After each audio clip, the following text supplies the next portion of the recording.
أثنيت نفسي وأشهد أن لا إله إلا الله وحده لا شريك له له الملك وله الحمد يحيي ويميت وهو على كل شيء قدير وأشهد أن سيدنا وحبيبنا وشفيعنا ونبينا محمد عبده ورسوله وصفيه وكليله بلغ الرسالة وأدى الأمانة ونصح الأمة وكشف الغمة تركنا على محجة البيضاء ليلها كنهارها لا يزيل لنا عنها هالك صلى الله عليه وعلى آله طيبين وأصحابه أجمعين ومن سار على نهجهم إلى يوم الدين رضوان الله تبارك وتعالى علينا وعليهم أجمعين فيا عباد الله أوصيكم ونفسي أولا لتقوى الله تعالى وطاعته ونزوم أوامره وكثرة مخافته أطيعوا الله ورسوله لعلكم ترحمون وأيها المؤمنون واعلموا عباد الله أن تقوى شعار مؤمنين وكثار الصالحين ووصيتنا الله تعالى فيه وفيكم أجمعين فقد قال الله سبحانه وتعالى في محكم تنزيه بعد أعوذ بالله من الشيطان الرجيم بسم الله الرحمن الرحيم يا أيها الذين آمنوا اتقوا الله حق تقاته وتموتن إلا وأنتم مسلمون يا أيها الذين آمنوا اتقوا الله حق تقاته ولا تموتن إلا وأنتم مسلمون. Today's khutbah shall be on the topic of sincerity and its importance in both our worldly lives and the hereafter. Let us examine Surah Al-Bayyinah, Ayah 5. أعوذ بالله من الشيطان الرجيم بسم الله الرحمن الرحيم وما أمروا إلا ليعبدوا الله مخلصين له الدين حنفاء ويقيموا الصلاة ويؤتوا الزكاة وذلك دين القيمة. The translation is as follows. And they were only ordered to serve God, to serve Allah Azza wa Jal, being sincere to Him in obedience, upright, and keep up prayer and pay the poor rate. And that is the right religion. The methods of serving Allah Azza wa Jal are very simply laid out. Be sincere in obedience, practice truth in faith, pray at the correct and required times, and give the right amount of zakah. But what does sincere in obedience mean? What does sincerity mean? It's not just to be honest. Honesty is an integral part of sincerity. But sincerity encompasses the quality of actively turning away from lies, from saying that you will not engage in deception, to not commit hypocrisy as the people before us have. Sincerity is the basis of acceptance of our deeds. It is a deciding factor on whether your actions result in victory or loss. Breaching this veil of sincerity routes you to hell, while preserving this quality leads you to paradise, inshallah. Umar al-Khattab radiyallahu ta'ala anhu narrated that the Prophet sallallahu ta'ala alayhi wasallam recited that the value of an action depends on the intention behind it. A man will be rewarded only for what he intends. The Hajj of one who emigrates for the sake of Allah Azza wa Jal and His Messenger sallallahu ta'ala alayhi wa sallam alone will be rewarded for that Hajj for the sake of Allah Azza wa Jal and His Prophet sallallahu ta'ala alayhi wa sallam. And the one who emigrates or performs Hajj for the sake of worldly advantage or to marry a woman will be rewarded for what he emigrated for. From this hadith, we learn that the sincerity of your intentions determines the magnitude of your reward. Sincerity has great results and can be a great source of livelihood and earning good deeds. It can also save us from the hardships and perils of the final day. Ibn al-Mubarak, rahmatullahi ta'ala alayh, said, perhaps a small act magnified by intention, or perhaps a large act reduced by intention. The intention of any action can shape the result of that action by large amounts. And follow along, Abu Hurairah radiallahu ta'ala anhu reports a story from the Prophet sallallahu ta'ala alayhi wa sallam as saying, the first person to be judged on the day of resurrection will be a man who died a martyr, a shaheed, someone who fought and died in the way for Allah Azza wa Jal. Allah Azza wa Jal will bring him forward and remind him of the bounties and favor that he was shown in his life. And the man will acknowledge them, say that he did have those bounties and he is grateful for them. Allah Azza wa Jal will then say, what did you do to show gratitude for this? The man will reply, I fought for your cause till I was martyred. Allah Azza wa Jal will say, you lied.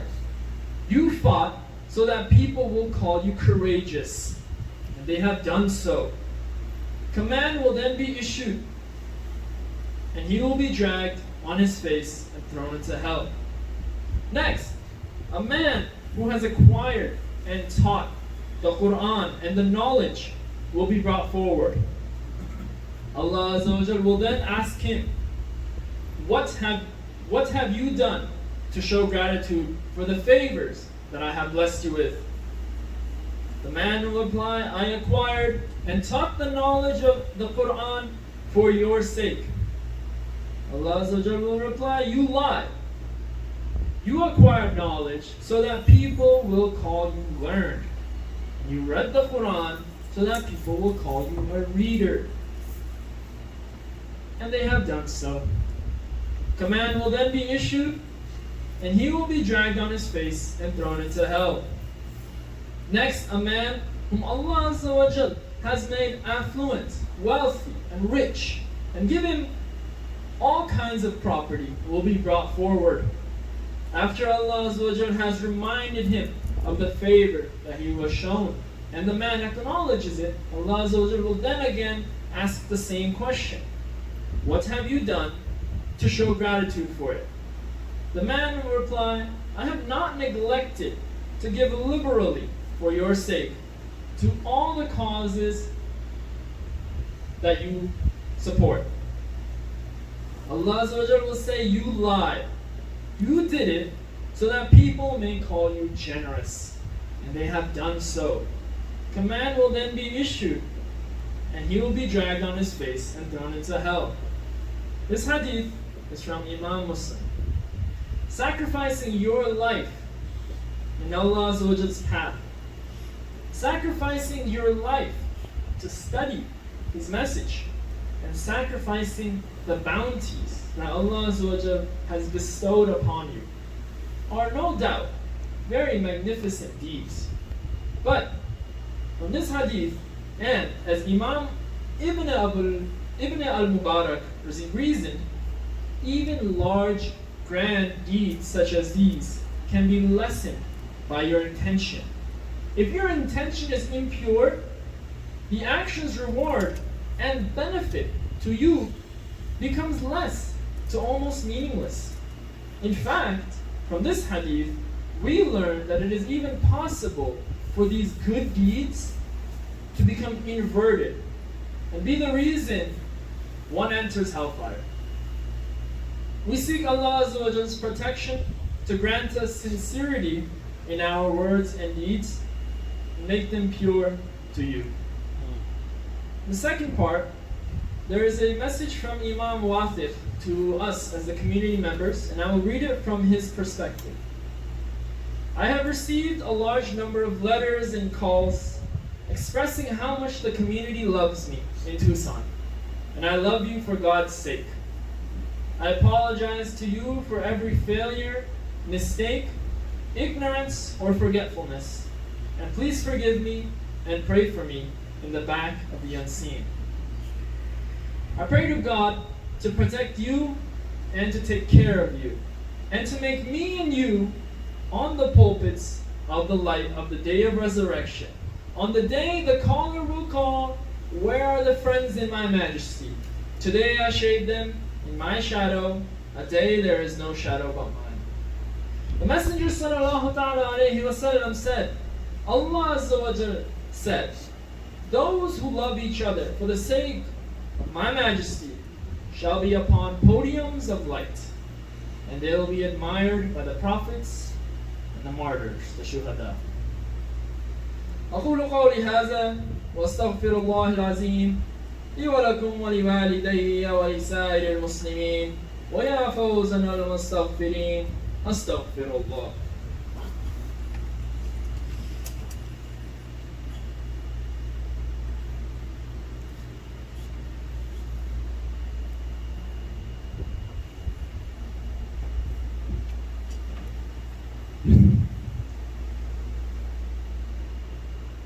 الحمد لله والصلاة والسلام على سيدنا من بعد. واعلموا عباد الله إن الله تعالى أمرنا بأمر بعد فيه، وثنى بملائكة قدسه، وثلث مؤمنين من عالمين والإنس والجن. فقال الله تعالى قولا كريما تعظيما لقدر مبين وتفهيما لنا وتعليما. إن الله وملائكته يصلون على النبي يا أيها الذين آمنوا صلوا عليه وسلموا تسليما. اللهم صل على سيدنا محمد وعلى آل محمد كما باركت على إبراهيم وعلى آل إبراهيم إنك حميد مجيد. جزا الله عنا سيدنا محمدا صلى الله تعالى عليه وسلم لما هو أهله. جزا الله عنا سيدنا محمدا صلى الله تعالى عليه وسلم لما هو أهله. جزا الله عنا سيدنا محمدا صلى الله تعالى عليه وسلم لما هو أهله. يا أيها الراجعون شفاعة أكثره والصلاة وتسليما عليه، فإن صلاتكم على الصراط حين تمرون. اللهم إنا نسألك حب وحب من أحب. اللهم نحشرنا مع آل بيت نبي صلى الله تعالى عليه وسلم. اللهم نحشرنا مع إمام حسين رضي الله تعالى عنه في الجنة، وهو سيدنا شباب أهل الجنة، كما قال الذي فيه عليه الصلاة والسلام وقال في الإمام الحسين إن ابني هذا سيد. اللهم فاحشرنا مع سيدنا شباب أهل الجنة الإمام الحسن والإمام الحسين، ومع أبيهما علي ابن أبي طالب رضي الله تعالى عنه. واحشرنا مع أصحاب النبي صلى الله تعالى عليه وسلم مع أبي بكر وعمر وعثمان وعلي، وأن جامعون صحابة رضوان الله تعالى وتبارك عليه أجمعين. اللهم مجمعنا في الجنة أخوان متقابلين على سرر متقابلين يا رب العالمين. اللهم جنبنا الفتن وزهر منها وما بطن.